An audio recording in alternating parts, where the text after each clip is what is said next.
Hello guys, my name is Vikram. Welcomes you to Strive for Progress. आज हमारा chapter है chapter 2 micro organisms. Micro का मतलब होता है छोटा, ऑर्गेनिज्म मतलब जीव। तो जो छोटे छोटे जीव हैं वो फ्रेंड हैं हमारे या हमारे शत्रु हैं, फॉय हैं। तो इसके बारे में देखेंगे। You have seen several kinds of plants and animals. However, there are other living organisms around us which we normally cannot see, जिसको हम नॉर्मली अपनी नंगी आँखों से नहीं देख सकते। These are called microorganisms और microbes। ठीक है, इसको microbes भी कहते हैं। For example, you might have observed that during the rainy season moist bread gets spoiled and its surface gets covered with grayish white patches। तो आपने देखा होगा रेनी सीजन में क्या होता है, ब्रेड के ऊपर एक वाइट कलर के धब्बे से आ जाते हैं, उसके ऊपर उभर आते हैं। तो वो क्या चीज़ है? जब वो खराब हो जाता है ब्रेड, तो वो एक ऑर्गेनिजम्स हैं। कौन से ऑर्गेनिज्म है आगे पढ़ेंगे हम इसको। Observe these patches through magnifying glass. इसको हमने ऑब्जर्व किस में करना है? मैग्नीफाइंग ग्लास से इसको देखना है हमने। You will see tiny black rounded structure. आपको वहां पे ब्लैक कलर की राउंड सी स्ट्रक्चर दिखेगी आपको। Do you know that these structure are and where do these come from? क्या आपको पता है कि ये कौन सी स्ट्रक्चर और ये कहाँ से आई? नहीं पता। तो हमारा टॉपिक स्टार्ट होता है माइक्रो ऑर्गेनिज्म। उसी स्ट्रक्चर्स के बारे में हम पढ़ेंगे कि ये कहाँ से आई। तो इसके लिए एक्टिविटी 2.1 क्या है? Collect some moist soil from the field in a beaker. खेत में से आपने क्या करना है, गीली मिट्टी लेके आनी है और उसको बीकर में डाल दो। And add water to it, और उसमें वाटर और डाल देना है। मॉइस्ट तो वो है और वाटर डाल दो। After the soil particles have settled down, जब सॉइल के पार्टिकल मतलब आपको पता है मिट्टी नीचे बैठ जाती है पानी में, तो उसके बाद क्या करना है? Observe a drop of water from the beaker under a microscope. फिर उसकी एक ड्रॉप ले लो आप गंदे पानी की और उसको माइक्रोस्कोप की स्लाइड के ऊपर रखो और उसको माइक्रोस्कोप से चेक करो। What do you see? आपको क्या दिखता है? आप देखेंगे कि उसमें कुछ ना कुछ स्मॉल से माइक्रो ऑर्गेनिजम्स आपको दिखेंगे वहाँ पे मूव करते हुए। एक्टिविटी 2.2 क्या है?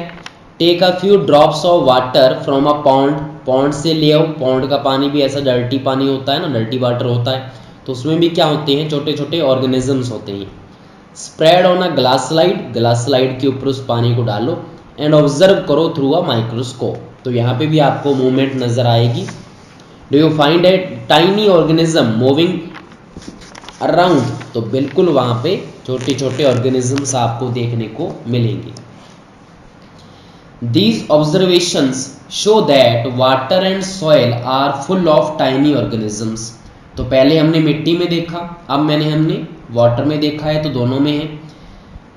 Though not all of them fall into the category of microbes, these micro organisms और microbes are so small in size that they cannot be seen with the unaided eye। तो वो हमने discuss कर ही लिया ना कि हम नंगी आंखों से इन ऑर्गेनिजम्स को नहीं देख सकते। Some of these such as the fungus that grow on bread can be seen with a magnifying glass, others cannot be seen without the help of a microscope। इनमें से जो कुछ माइक्रो ऑर्गेनिज्म है, जैसे कि फंगस की बात करें जो ब्रेड के ऊपर आती है, उसको तो हम मैग्नीफाइंग ग्लास से देख सकते हैं, लेकिन जो बाकी ऑर्गेनिज्म है उसको माइक्रोस्कोप के बिना देखना असंभव है। ठीक है, that is why these are called micro organisms और माइक्रोब्स, इसलिए इसको माइक्रोब्स कहते हैं।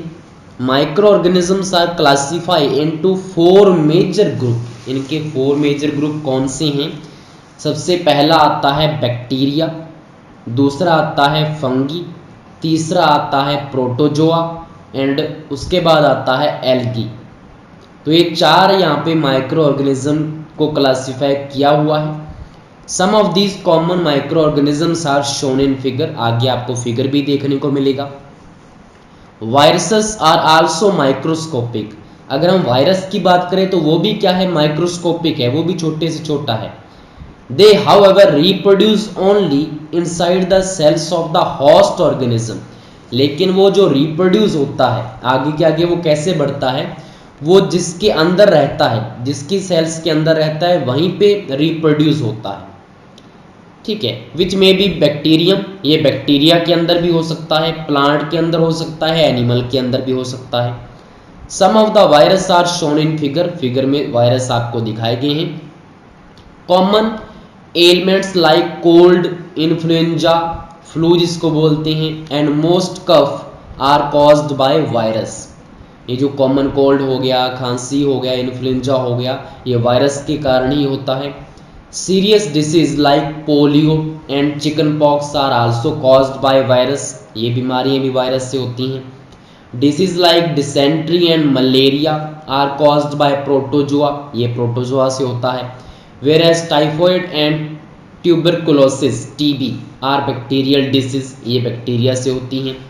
तो बैक्टीरिया की बीमारी बता दी आपको, प्रोटोजोआ से होने वाली बीमारियां बता दी, वायरस से होने वाली बीमारियां बता दी, और कुछ को आपने क्लास 6 और 7 में पढ़ा भी हुआ है। नेक्स्ट ये देखिए, आपको नेक्स्ट पेज पे पिक्चर दिख रही है। एक तो आपको स्पाइरल बैक्टीरिया दिख रहा है, साथ में आपको रोड शेप्ड बैक्टीरिया दिख रहा है। उसके बाद नीचे अगर हम बात करें तो एल्गी है, एल्गी के दो दिखाए हुए हैं यहाँ पे, क्लेमाइडोमोनास है एक तो, एक स्पाइरोगाइरा है। यहाँ पे प्रोटोजोआ की बात करें तो अमीबा है, पैरामीशियम है। उसके बाद फंगी की बात करें तो ब्रेड मोल्ड है, यहाँ पे पेनिसिलियम है, एस्परजिलस है, और यहाँ पे आगे बात करें तो वायरस की पिक्चर आपको दिख रही है। नेक्स्ट हमारा टॉपिक है where do microorganisms live. Microorganisms में भी सिंगल सेल, एक सिंगल सेल के भी बने हो सकते हैं जैसे कि बैक्टीरिया है, सम एल्गी भी हैं और प्रोटोजोआ भी हैं क्योंकि ये सिंगल सेल के हैं। जैसे अमीबा की बात करें तो सिंगल सेल है, और मल्टी सेलुलर, और ये मल्टी सेलुलर भी हो सकते हैं, मतलब एक से ज़्यादा सेल्स के बने भी हो सकते हैं जैसे कि एल्गी हो गया और फंगी हो गया।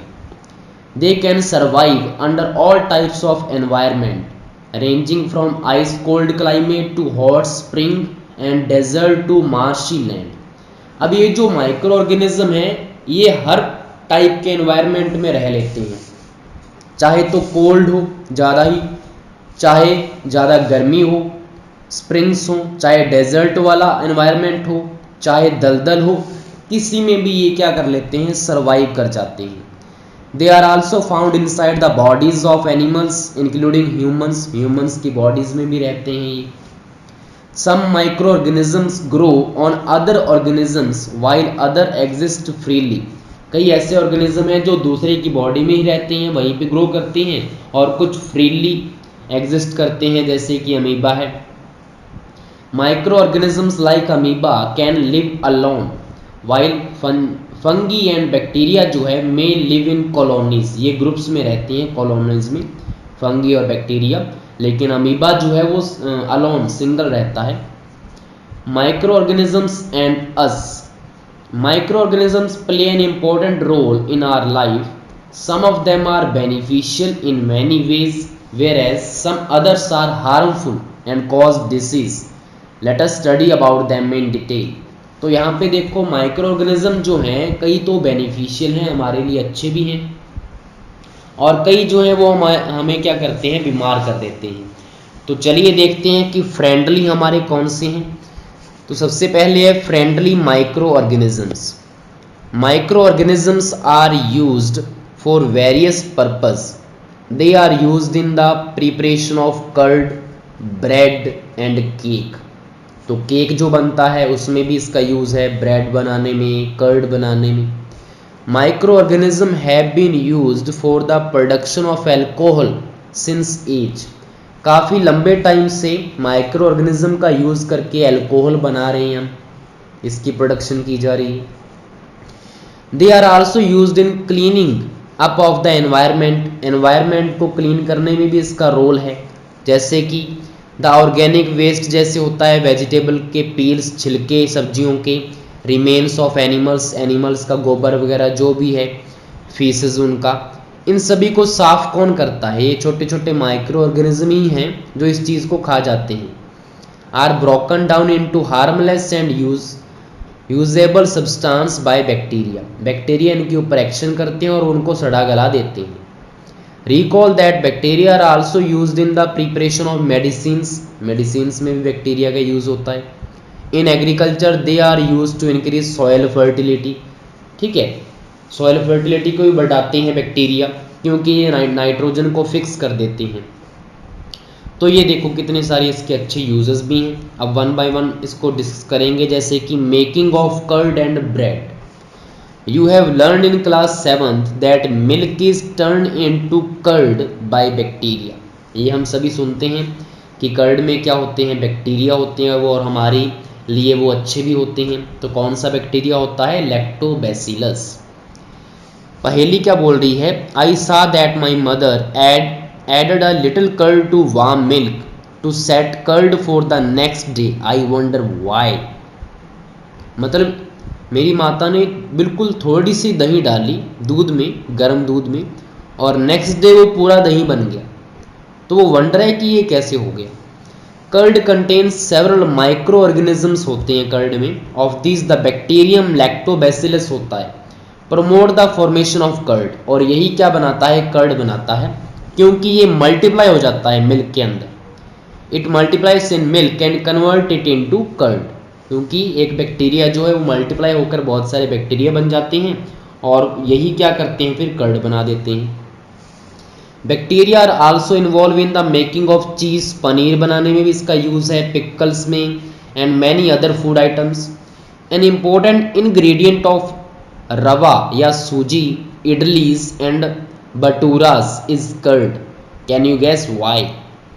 मतलब अगर हमने सूजी बनानी है, इडली बनानी है, बटूरास बनाने हैं, इसमें इंपॉर्टेंट इंग्रेडिएंट कर्ड होता है, क्योंकि कर्ड में क्या होते हैं? बैक्टीरिया होते हैं, और बैक्टीरिया मल्टीप्लाई होते रहते हैं।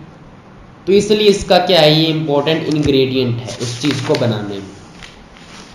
अब एक्टिविटी 2.3 क्या है? Take ½ kg floor. फ्लोर क्या होता है? आटा होता है या मैदा ले लो आप।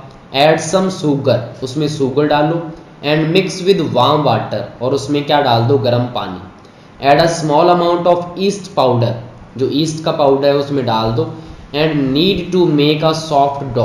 अब उसको गूंथ लो अच्छे से, एक सॉफ्ट सा आटा बना दो। What do you observe after 2 hours? 2 घंटे बाद आप वहाँ पे क्या देखेंगे? Did you find the dough rising? क्या आपको ऐसा लगेगा कि जो डो है वो ऊपर उठ रहा है? ठीक है, तो आपको पिक्चर में भी दिख रहा है, ईस्ट पाउडर जब आपने डाला मैदे में तो मैदा क्या हो गया? फूल गया। ठीक है, इसका रीज़न क्या है? क्योंकि जो ईस्ट है ना वो रिप्रोड्यूस होता रहता है रैपिडली, और जब वो रिप्रोड्यूस करता है तो साथ में कार्बन डाइऑक्साइड निकालता है जब वो रेस्पिरेशन करेगा, सांस लेगा, और उसी कार्बन डाइऑक्साइड की वजह से जो बबल्स बाहर आएंगे गैस की बन के, तो जो डो है वो फूल जाता है, उसका वॉल्यूम बढ़ जाता है। तो east reproduce rapidly and produces carbon dioxide during respiration. Bubbles of the gas fill the dough and increase its volume. This is the basis of the use of yeast in the baking industry for making bread, pastries and cakes.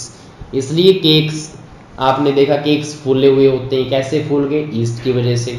Pastry आपकी फूली हुई है, fluffy type होती है ना, तो उसमें आपने देखेंगे छोटे छोटे छेद से भी होते हैं, तो उसमें से गैस बाहर निकली हुई होती है और वो फूल जाती है ईस्ट की वजह से। तो ये भी इसका यूज़ है ना माइक्रो ऑर्गेनिज्म का। नेक्स्ट है commercial use of micro organism. Micro organisms are used for the large scale production of alcohol. Alcohol बनाने में भी इसका काफ़ी यूज़ है, वाइन बनाने में इसका यूज़ है, एसिटिक एसिड जो होता है विनेगर उसको भी इससे बनाया जाता है। East is used for commercial production of alcohol and wine. For this purpose, yeast is grown on natural sugar present in grains like barley, wheat, rice, crushed fruit juice, etc. अब देखो alcohol बनानी है तो काफ़ी ज़्यादा इनको क्या चाहिए होगा? ईस्ट चाहिए होगा। तो ये ईस्ट ग्रो किसके ऊपर करवाते हैं? नेचुरल शुगर के ऊपर, जैसे कि जौ हो गया, बार्ले, कनक हो गया, वीट हो गया, राइस हो गया, इनके ऊपर क्या करते हैं ये फिर ईस्ट को ग्रो करवाते हैं।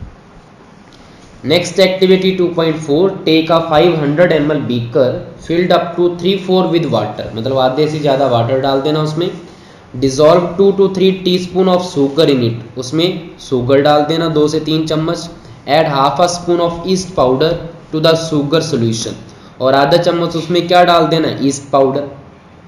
Keep it covered in a warm place for 4 to 5 hours, 4-5 घंटे आपने इसको गर्म जगह पे रखना है। नाउ स्मेल द सोल्यूशन, अब सोल्यूशन को स्मेल करके देखो। Can you get a smell, क्या आपको स्मेल आपने प्राप्त की? This is the smell of alcohol, अब ये जो स्मेल आ रही है किसकी है, एल्कोहल की है। तो जो ईस्ट था उसने शुगर को किस में कन्वर्ट कर दिया, एल्कोहल में। This is the smell of alcohol as sugar has been converted into alcohol by yeast. This process of conversion of sugar into alcohol is known as fermentation. Most important, fermentation क्या है, sugar का alcohol में convert होना, किसकी वजह से, east की वजह से। और इसकी डिस्कवरी किसने की थी, लुइस पास्चर ने इसको डिस्कवर किया था 1857 में। नेक्स्ट है medicinal use of micro organisms. Whenever you fall ill the doctor may give you some antibiotic tablet, capsules और injections such as of penicillin, ठीक है। The source of these medicines is micro organism. अब जो दवाइयाँ बनती हैं वो भी किससे बनती हैं, माइक्रो ऑर्गेनिज्म से ही बनती हैं। दीज मेडिसिन्स किल और stop the growth of the disease causing micro organism, मतलब जिन माइक्रो ऑर्गेनिज्म की वजह से वो डिसीज हुई है उसको ये मेडिसिन क्या करते हैं, किल कर देती हैं। और इन मेडिसिन को हम बोलते हैं antibiotics. These days a number of antibiotics are being produce from bacteria and fungi, जैसे कि स्ट्रेप्टोमाइसिन जो है, tetracycline and erythromycin are some of the commonly known antibiotics, ठीक है, which are made from fungi and bacteria. जो किससे बनते हैं, फंगी और बैक्टीरिया से बनते हैं ये एंटीबायोटिक्स। तो देखो ये भी इसका यूज है काफ़ी अच्छा। The antibiotics are manufactured by growing specific micro organisms are use to cure a variety of disease. तो बीमारियों से बचाने के लिए इसका क्या किया जाता है, ग्रो किया जाता है इनको। Antibiotics are even mixed with the feed of livestock and poultry to check microbial infection in animals. अब जो माइक्रो ऑर्गेनिजम्स हैं, एंटीबायोटिक्स जो हैं, इनको जो हमारे लाइव स्टॉक्स हैं, हमारे कैटल वगैरह हैं, पशु वगैरह हैं, या जो पोल्ट्री फार्म होता है उनकी जो फीड होती है उसमें भी इसको मिक्स किया जाता है, ताकि अगर कोई भी इन्फेक्शन हो एनिमल्स में तो उसका पता लग सके। They are also use to control many plant disease, plant में अगर कोई डिसीज होती है तो उसमें भी इसका यूज़ किया जाता है। इसके बाद नीचे आपका हमारा थोड़ा सा ये रह गया अलेक्जेंडर फ्लेमिंग वाला टॉपिक, क्या बोल रहे हैं ये। In 1929 Alexander Fleming was working on a culture of disease causing bacteria. Suddenly he found that the spore of a little green mould in one of his culture plates. He observed that the presence of mold prevented the growth of bacteria. In fact, it also killed many of these bacteria. From this, the mold penicillin was prepared. मतलब जो Alexander Fleming थे इन्होंने ही discovery की थी penicillin की।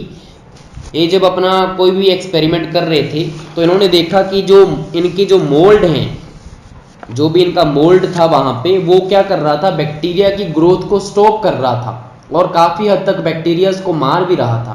तो वहाँ से इन्होंने पेनिसिलिन की खोज की।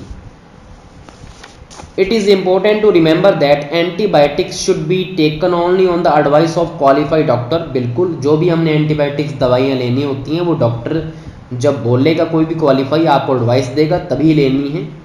Also you must complete the course prescribe by the doctor, और डॉक्टर ने जब आपको बोला कि इतने टाइम तक लेनी है तो उतने टाइम तक ही लेनी पड़ेगी आपको। If you take antibiotics when not needed or in wrong dose, it may make the drug less effective when you might need it in future. अब अगर आपको कोई बीमारी नहीं है और फिर भी आप एंटीबायोटिक्स ले रहे हैं तो आपको अगर वो आगे फ्यूचर में बीमारी हो जाएगी तो फिर उसका कोई असर देखने को नहीं मिलेगा, ठीक है। और ज़्यादा डोज में भी आपने ले ली तब भी गलत है। Also antibiotics taken unnecessarily may kill the beneficial bacteria in the body. और अगर आपने ऐसे ही ले लिया एंटीबायोटिक्स तो कई बार क्या होता है, जो हमारे लिए जरूरी बैक्टीरिया हैं बॉडी में वो भी मर जाते हैं। Antibiotics however are not effective against cold and flu as these are caused by virus. अब देखो एंटीबायोटिक्स अगर ले रहे हैं हम, एंटीबायोटिक्स का मतलब क्या है, जो बैक्टीरिया को किल करेगा, लेकिन जो कोल्ड और जो फ्लू है वो किसकी वजह से हो रहे हैं, वायरस की वजह से। अभी तो पीछे पढ़ के आए थे हम, तो उसके ऊपर इसका कोई असर नहीं होगा। नेक्स्ट टॉपिक है हमारा vaccine. Why are children infants given vaccination. आप पहली बोल रही है कि उनको वैक्सीनेशन क्यों किया जाता है, तो उसका रीजन देख लेते हैं।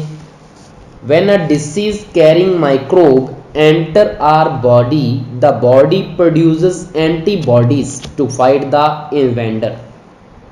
अब जब भी कोई हमारे माइक्रोब एंटर कर जाता है ना हमारी बॉडी में, तो हमारी बॉडी में क्या है, एक इम्यून सिस्टम लगा हुआ है।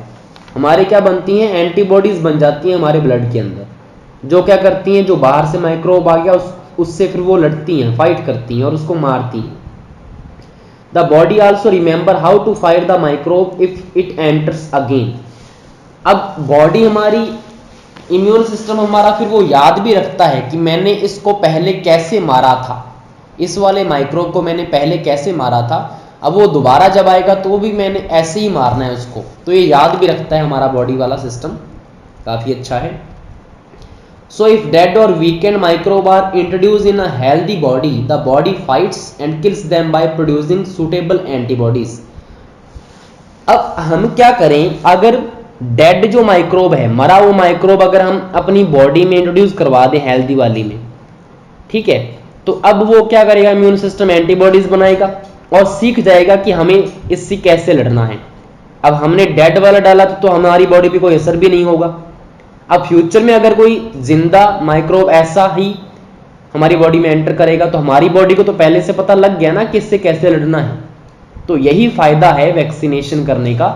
वैक्सीनेशन में क्या करते हैं, वो डेड जो होता है ना माइक्रोब, उसको हमारी बॉडी में एंटर करवा देते हैं, जिससे हमारी बॉडी सीख जाती है कि इससे कैसे लड़ना है, एंटीबॉडीज बन जाती हैं। और एक बार जब एंटीबॉडीज बन जाती हैं तो वो मरती नहीं है, वो हमारी बॉडी में बनी रहती हैं और उनको पता भी होता है कि कैसे लड़ना है, ठीक है।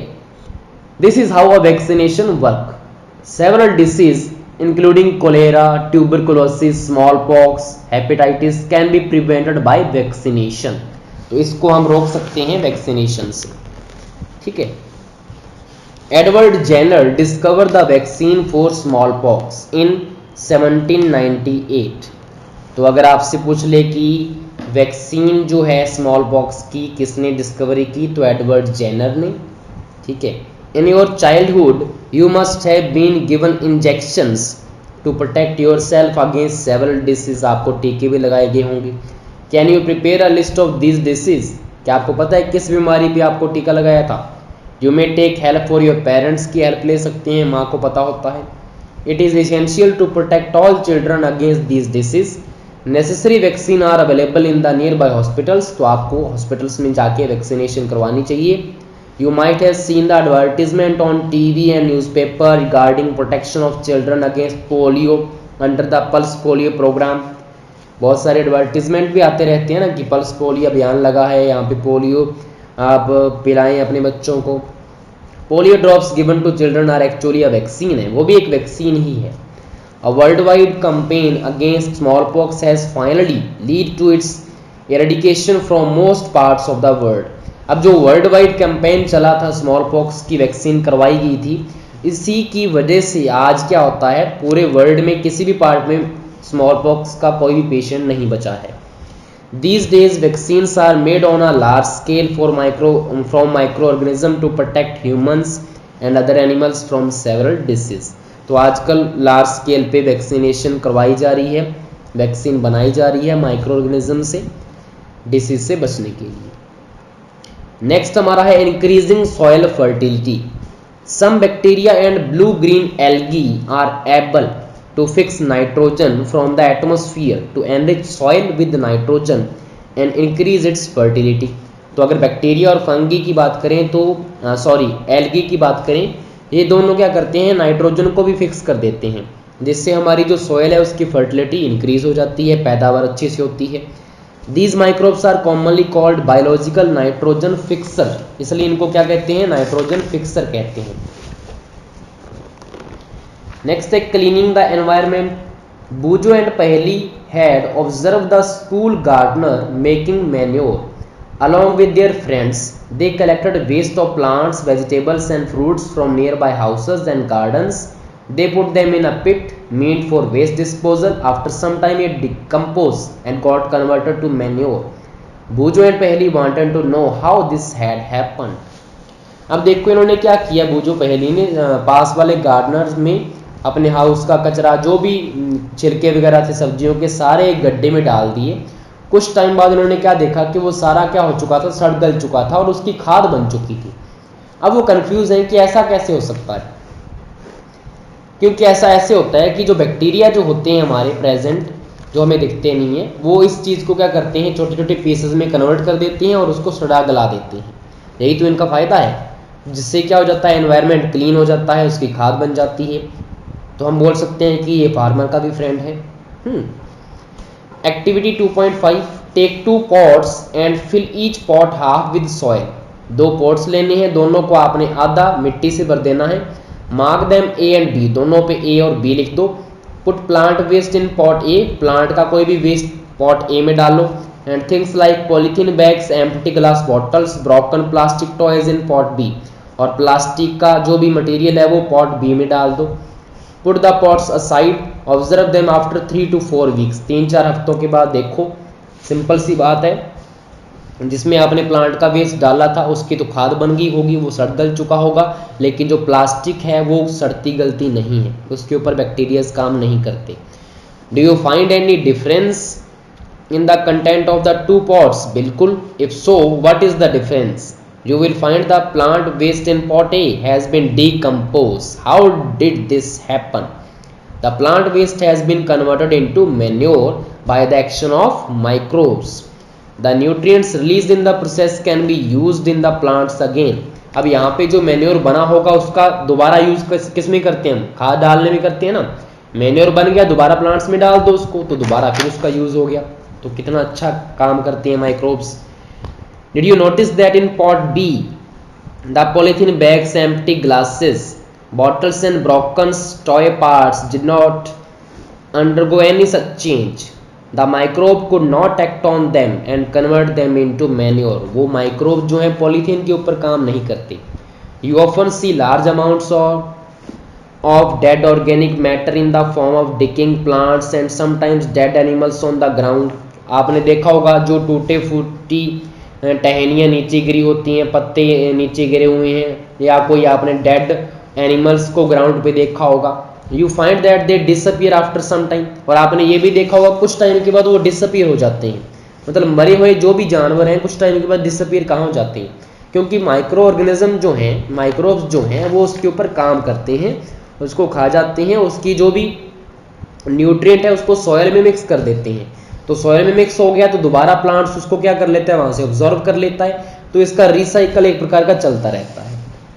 This is because the microbes decompose dead organic waste of plants and animals, converting them into simple substance.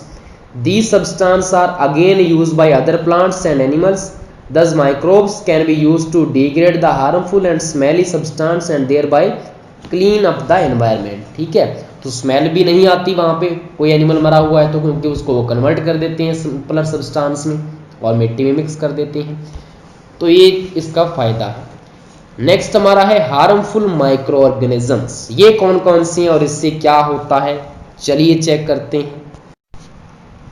Micro organisms are harmful in many ways, बहुत सारे तरीके हैं जिसमें ये हार्मफुल भी होते हैं। Some of the micro organisms cause disease in human beings, plants and animals, इनमें बीमारियां भी फैला देते हैं। Such disease causing micro organisms are called pathogens. अब जिन माइक्रोब्स से हमें बीमारियां फैलती हैं उनको हम बोलते हैं pathogens. Some micro organisms spoil food, food को खराब कर देते हैं, क्लोथिंग को, लेदर को देखा है कई बार आपने, रेनी सीजन में ऊपर ऊपर वाइट सी स्ट्रक्चर सी आ जाती है, वो उसके ऊपर क्या होता है, फंगस आ जाती है उसके ऊपर।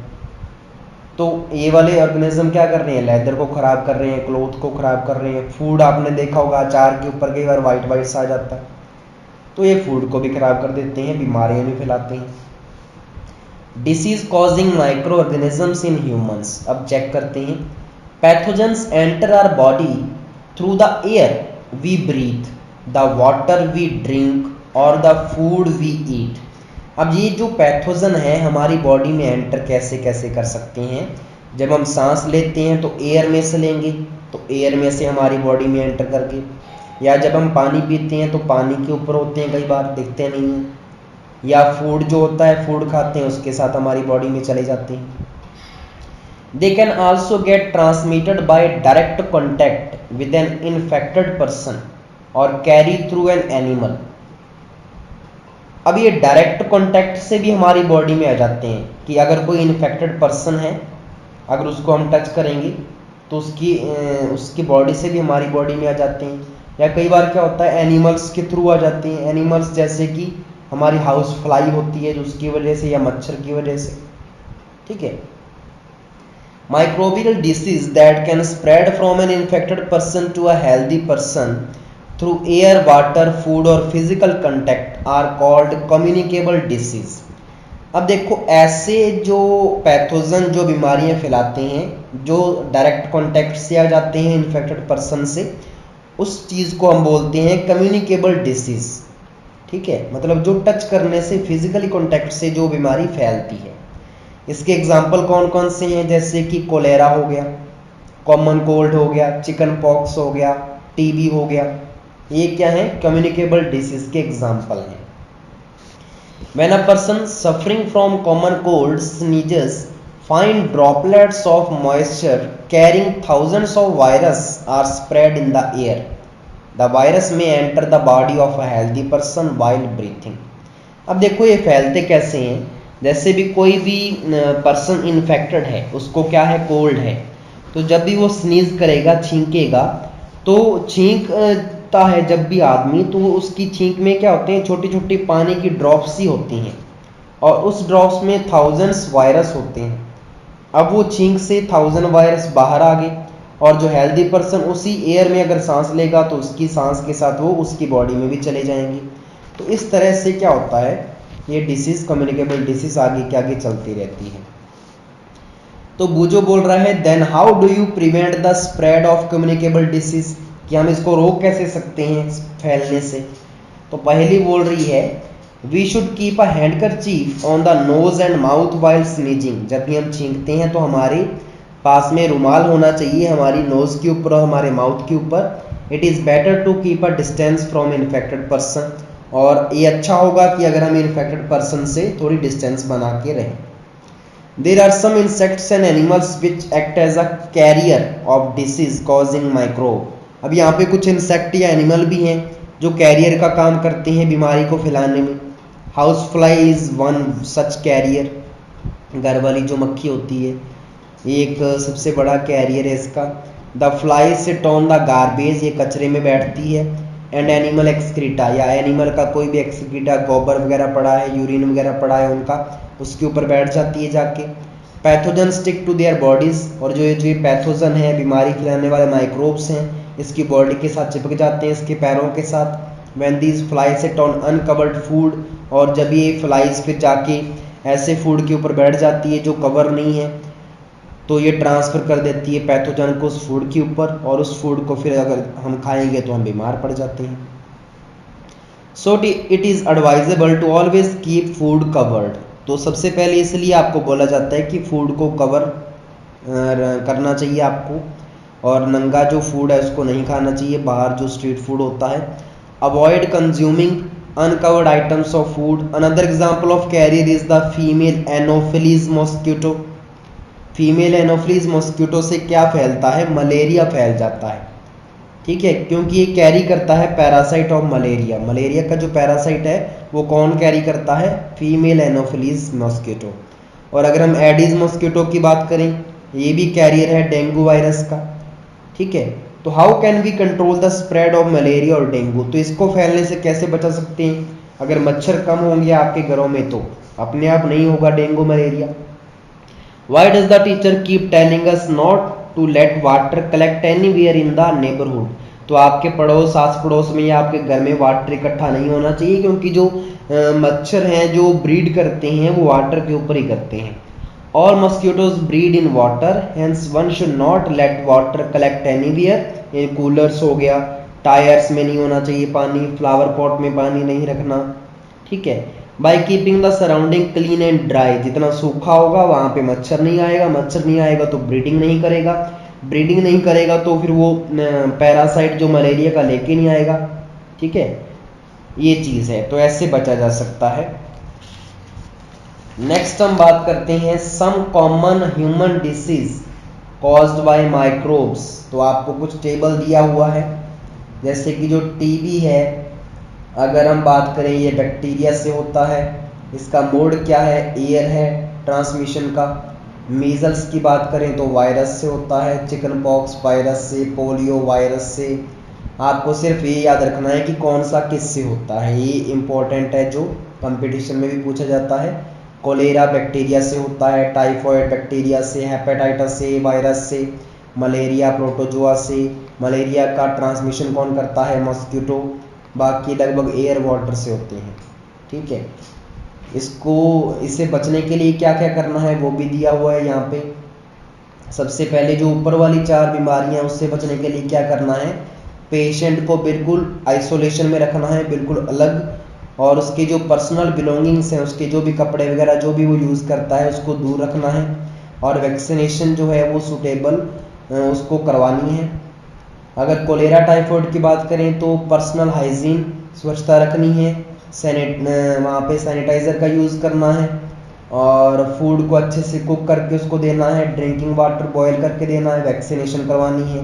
हेपेटाइटिस ए में भी उसको बॉयल करके देना है पानी, वैक्सीनेशन करवानी है। मलेरिया में बात करें तो मॉस्किटो जो नेट आता है रिपेल करने वाला, उसको स्प्रे इंसेक्टिसाइड्स का यूज़ कर सकते हैं, ठीक है। पानी को इकट्ठा नहीं करना। तो ये इसके क्या है, प्रिकॉशंस हैं, ठीक है। उसके बाद देखिए, अगर हम बात करें disease causing micro organisms in animals, several micro organisms not only cause disease in human and plants but also in other animals, ठीक है। कुछ ऐसे भी हैं जो एनिमल्स में भी क्या करते हैं, बीमारियां फैला देते हैं, जैसे कि एंथ्रेक्स जो है is a dangerous human and cattle disease. ये ह्यूमन की भी बीमारी है, कैटल की भी है, जो किससे होती है, बैक्टीरियम से। और अगर हम फुट और माउथ डिसीज की बात करें, कैटल में होता है, वायरस की वजह से होता है, ठीक है। खुरपका, मुंह पका सुना होगा आपने, ये बीमारी जो है वायरस की वजह से होती है। Robert Koch discovered the bacterium bacillus anthracis which cause anthrax disease. अब इसने खोज की थी भाई बैक्टीरियम की, जो कारण बनता है एंथ्रेक्स डिसीज का, रॉबर्ट कॉच ने। उसके बाद disease causing micro organism in plants, अगर हम प्लांट्स की बात करें, several micro organisms cause disease in plants like wheat हो गया, rice, potato, sugar cane, orange, apple, others. The disease reduce the yield of crop. अब अगर बीमारी हो जाए प्लांट्स में तो पैदावार अच्छी नहीं होगी, क्रॉप्स, फसल। अब आपको टेबल दिया हुआ है, कुछ यहाँ पे डिसीज बताई गई हैं प्लांट में माइक्रोब्स की वजह से, जैसे कि सिट्रस कैंकर, ये किसकी वजह से होता है, बैक्टीरिया की वजह से। मोड ऑफ ट्रांसमिशन एयर है। रस्ट ऑफ वीट, वीट के ऊपर रस्ट आ जाती है, ये फंगी की वजह से। येलो वीन मोसैक ऑफ भिंडी, भिंडी के ऊपर क्या होता है, भिंडी के ऊपर पित्त आ जाता है, ये वायरस की वजह से आता है। तो ये जो है मोड ऑफ ट्रांसमिशन इसका इंसेक्ट है, तो ये टेबल आप इसको भी देख सकते हैं। नेक्स्ट हम बात करें फूड पॉइजनिंग की। Boojho was invited by his friend to a party. तो बूजो को इनवाइट किया उसके फ्रेंड ने पार्टी पे, and he at a variety of food stuff, उसने काफ़ी सारा खाना खाया, काफ़ी अलग अलग वैरायटी का। On reaching home he started vomiting, जब वो अपने घर पे पहुंचा तो उल्टी करने लगा, and had to be taken to a hospital, और उसको हॉस्पिटल पहुंचाया गया। The doctor said that this condition could be due to food poisoning. अब डॉक्टर ने बोला कि ये फूड पॉइजनिंग के कारण हुआ है। अब पहली बोल रही है, पहली wonders how food can become a poison, कि फूड पॉइजन कैसे बन सकता है। Food poisoning could be due to the consumption of food spoil by some micro organism. अब फूड पॉइजनिंग कब होती है? जब हमारा फूड खराब हो जाता है माइक्रो ऑर्गेनिजम्स की वजह से। Micro organisms that grow on our food sometime produce toxic substance. हमारे फूड के ऊपर जो माइक्रोब्स हैं कई बार क्या करते हैं, वो जहरीला सब्सटेंस बना देते हैं। These make the food poisonous, जिससे फूड जहरीला हो जाता है। कॉजिंग सीरियस इलनेस, जिससे आदमी सीरियसली बीमार हो सकता है, और इवन डेथ, उसकी डेथ भी हो सकती है। So it is very important that we preserve food to prevent it from being spoil. इसलिए हमें इसको प्रिजर्व करना चाहिए खराब होने से बचाने के लिए। अब बचाना कैसे है? फूड प्रिजर्वेशन नेक्स्ट टॉपिक है हमारा। In chapter 1 we have learn about the methods used to preserve and store food grain. Chapter first में हमने पढ़ा था कि कैसे हमने फूड को स्टोर करना है। How do we preserve cook food at home. Cook food को आप कैसे प्रिजर्व करते हैं?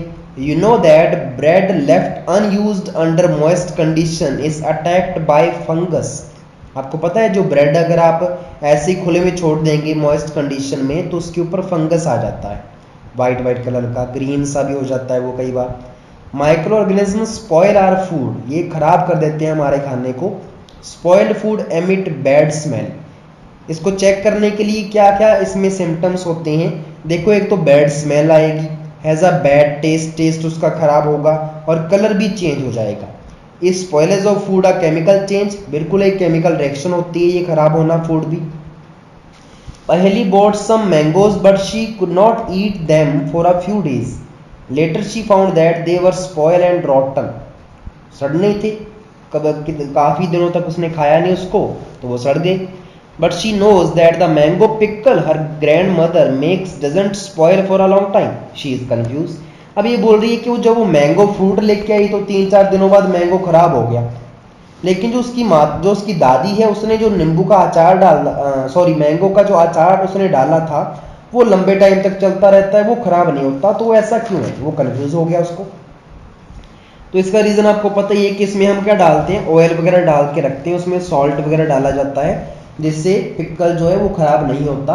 अब उसके आपको केमिकल मेथड भी बताए गए हैं कैसे बचाना है किसी चीज़ को। Let us study the common method of preserving food in our homes. We have to save it from the attack of microorganism. Chemical method क्या है?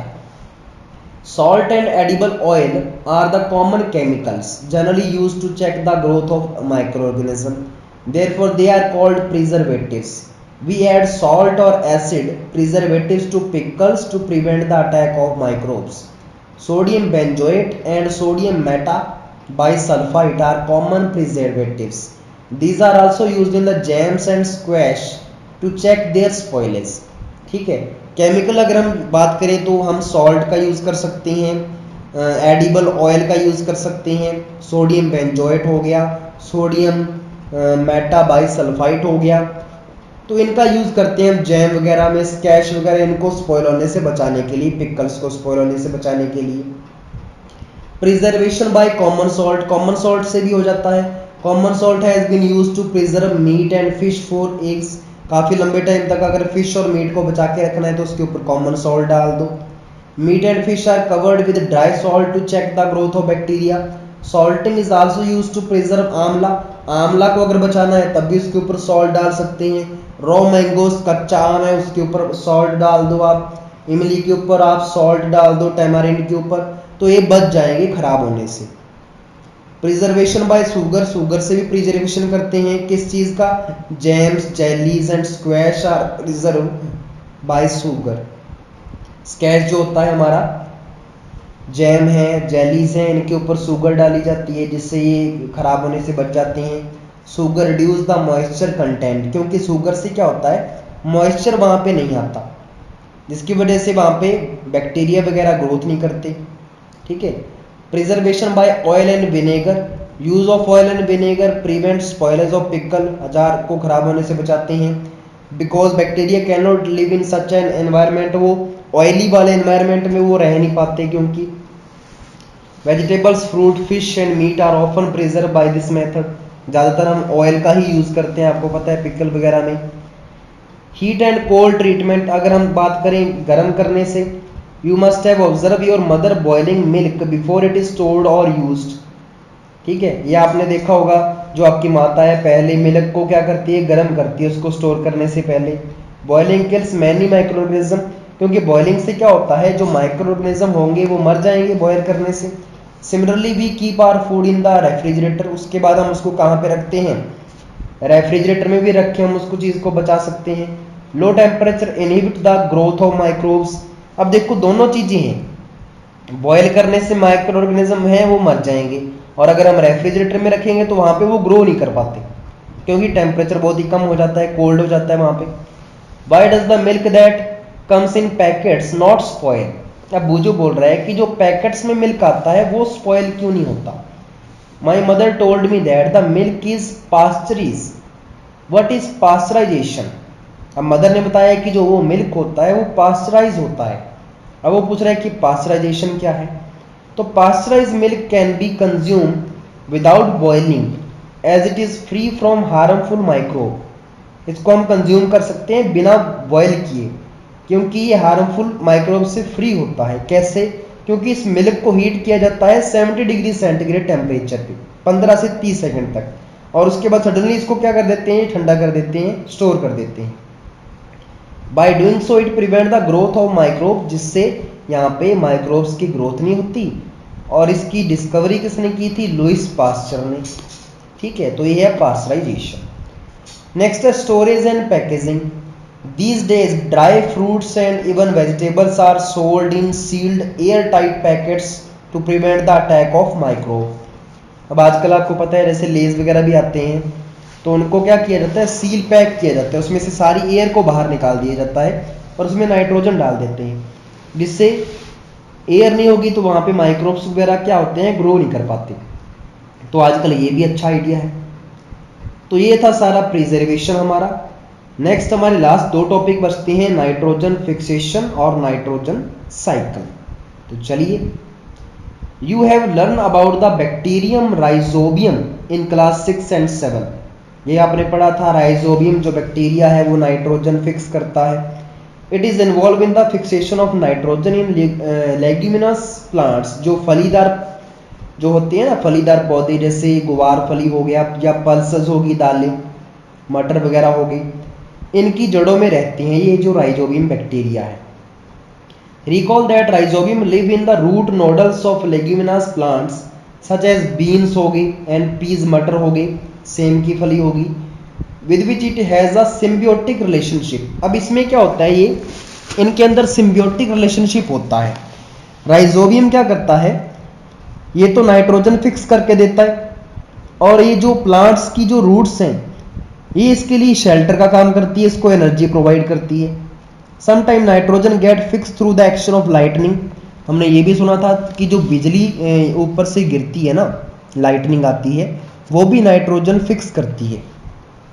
ठीक है, but you know that the amount of nitrogen in the atmosphere remain constant. लेकिन nitrogen की amount constant कैसे है फिर, अगर ये राइजोबियम सारी नाइट्रोजन को फिक्स कर देगा, लाइटनिंग भी फिक्स कर रही है नाइट्रोजन को, तो हमारे एनवायरनमेंट में नाइट्रोजन फिर बचेगी कैसे, कांस्टेंट कैसे है।